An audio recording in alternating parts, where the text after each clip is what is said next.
Eğitim sistemini demokratikleştirmek ve esnekleştirmek istiyoruz.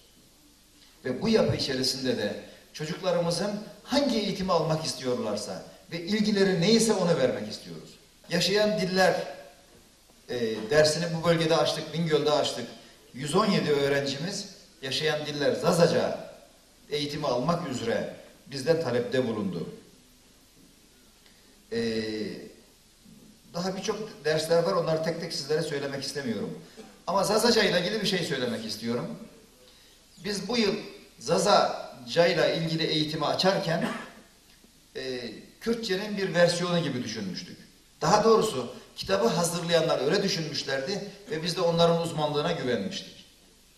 Ama önümüzdeki yıldan itibaren ders kitaplarımızı yazarken Kürtçenin bir başka versiyonu veya lehçesi gibi değil, Zazaca'yı ayrı bir dil olarak düşünüyor, tasarlıyor.